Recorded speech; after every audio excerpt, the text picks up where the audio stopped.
Herkese merhabalar. Nihal'in mutfağına hoş geldiniz. Bugün sizlere çok güzel bir sandviç ekmeği tarifiyle geldim. Çocukların beslenmesine de rahatlıkla koyabileceğiniz ve çocuklarınızın da çok seveceğine inandığım bir tarifle geldim. Şöyle hazır alacağımız evde kendimiz rahatlıkla yapabileceğimiz çok güzel ve kolay bir tarif.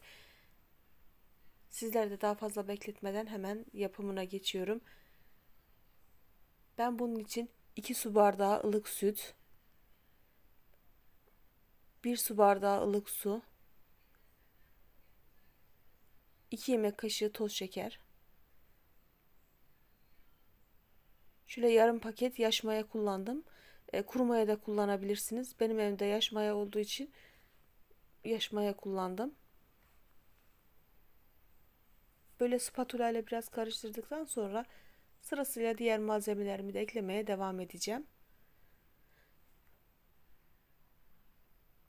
1 çay bardağı sıvı yağ, 1 tane yumurta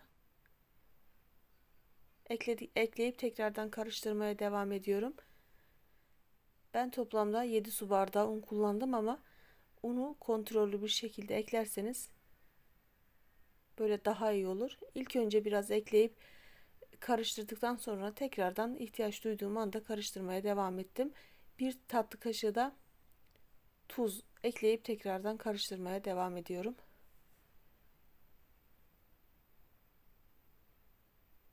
Hamuru biraz spatula ile topladıktan sonra daha sonra elimle toparlayıp böyle yoğuruca özlü bir hamur olana kadar yoğurmaya devam edeceğim. Kalan unumu da ekledikten sonra şimdi elimle yoğurmaya geçiyorum.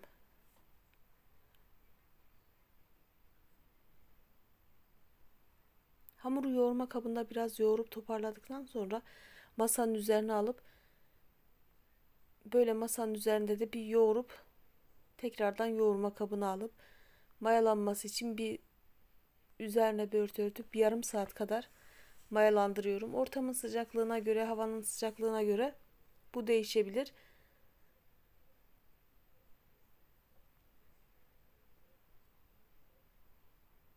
Üzerini bir poşette kapatıp daha sonra bir mutfak örtüsüyle kapatıp şöyle bir yarım saat 40 dakika kadar dinlenmeye bırakıyorum. Hamurum mayalandı. O kadar güzel, çok güzel, yumuşacık bir hamur oldu. Biraz unladıktan sonra hamuru masaya alıp şöyle ilk maya kokusu gidene kadar birazcık yoğuruyorum.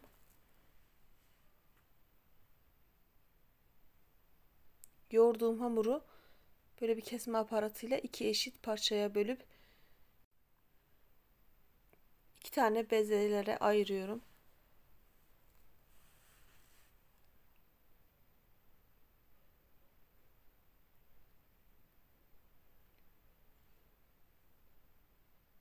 Şöyle bezelerimi yaptıktan sonra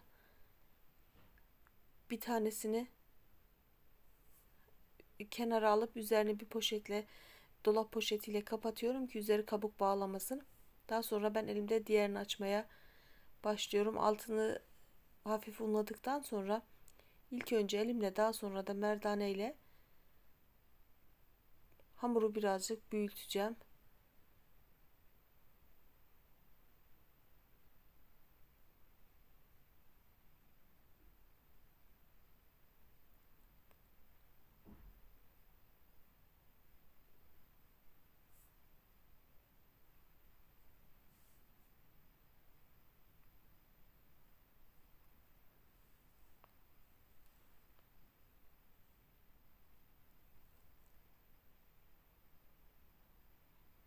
İstediğim büyüklüğe geldi. Şöyle hamurumu katlayıp kenara alıp daha sonra diğer hamuru aynı büyüklükte açıyorum.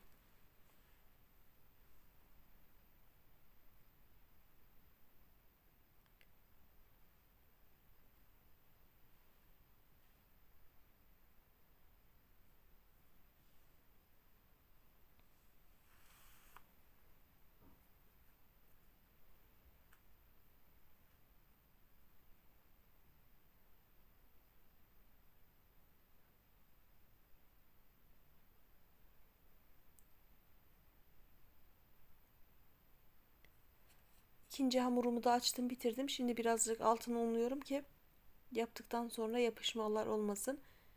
Şimdi açtığım diğer hamuru da diğer hamurumun üzerine koyup böyle yanlarını elimle bastırıyorum ki açılmasın. Şöyle iyice elimle bastırıp biraz büyüttükten sonra hamurumu yuvarlak değil de kare bir şekilde açacağım. O yüzden böyle kenarlarını çekiştirerek bir kare formu vermeye çalıştım.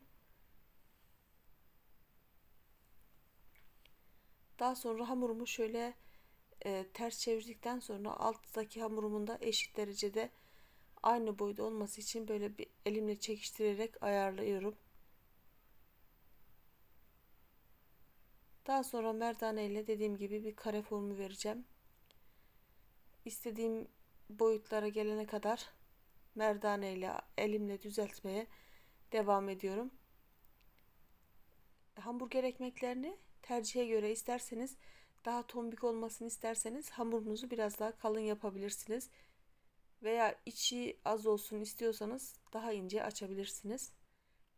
Benim çocuklarım böyle çok içli ekmek yemedikleri için biraz daha ince olmasını istedim.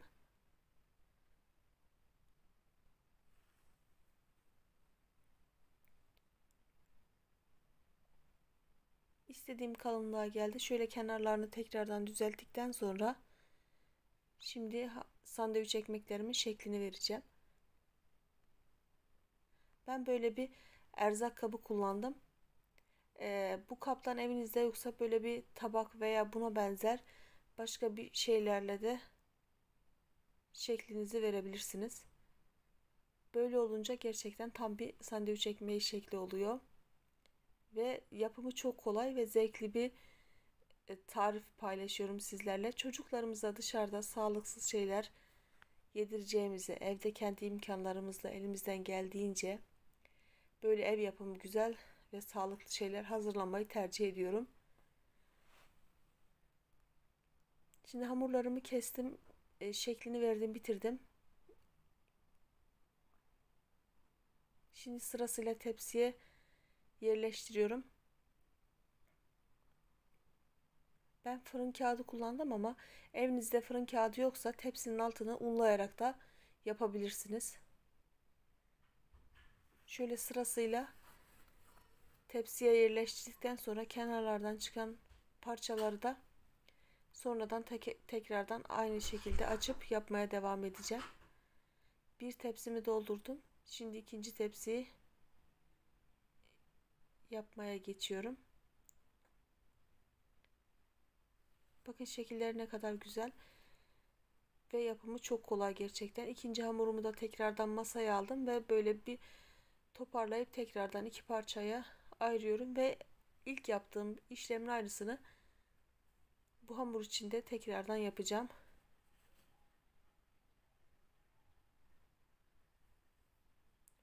Bu aşamaya kadar beni izlediyseniz hepinize çok teşekkür ediyorum. Kanalımın büyük bir yerlere gelebilmesi için desteklerinize ihtiyacım var.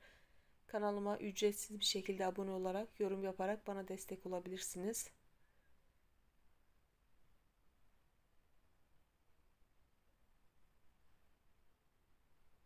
Evet, diğer hamurlarımı da şöyle açıp bitirdikten sonra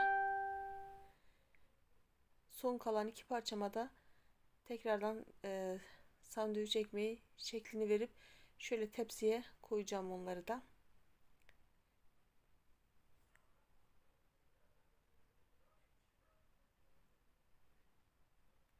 Ekmeklerim bitti. Şöyle tepsiye yerleştirdim. Ben üzeri için bir tane yumurta, 2 yemek kaşığı da süt kullandım.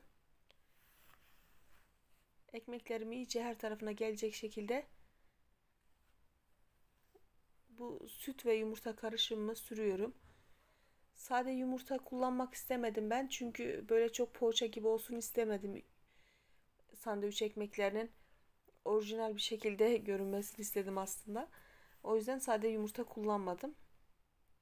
Üzeri için şöyle ben çörek otu ve susam karışımı kullanıyorum. Tercihe göre kullanmaya da bilirsiniz. Her tarafına gelecek şekilde sürdükten sonra tepsi mayası için en az 1 saat kadar bekletiyorum. yaptığımız poğaçalardan, mayalı hamurlarda tepsi mayası aldığı zaman hamur işlerimiz gerçekten ayrı bir lezzetli oluyor. O yüzden 1 saat kadar böyle kenarda bekleteceğim. Kabardıktan sonra önceden ısıtılmış 170 derecelik fırında hafif pembeleşinceye kadar kızartıyorum. Böyle bir poğaça gibi çok kızarsın istemediğim için ben biraz daha az kızarttım. Şöyle fırından çıktı. Çok güzel bir şekilde kabardı. Bakın yumuşaklığı elimde topluyorum ve tekrardan açılıyor. Gerçekten çok güzel, sağlıklı bir şekilde çocuklarınıza gönül rahatlığıyla yedirebileceğiniz bir tarif paylaştım. Dilediğiniz şekilde hazırlayabilirsiniz ve bu tarif hamurdan böyle tost yapıp çocuklarınızın beslemesine de koyabilirsiniz. Beni izlediğiniz için hepinize çok teşekkür ediyorum. Sağlıklı, mutlu, huzurlu günler diliyorum. Hoşça kalın.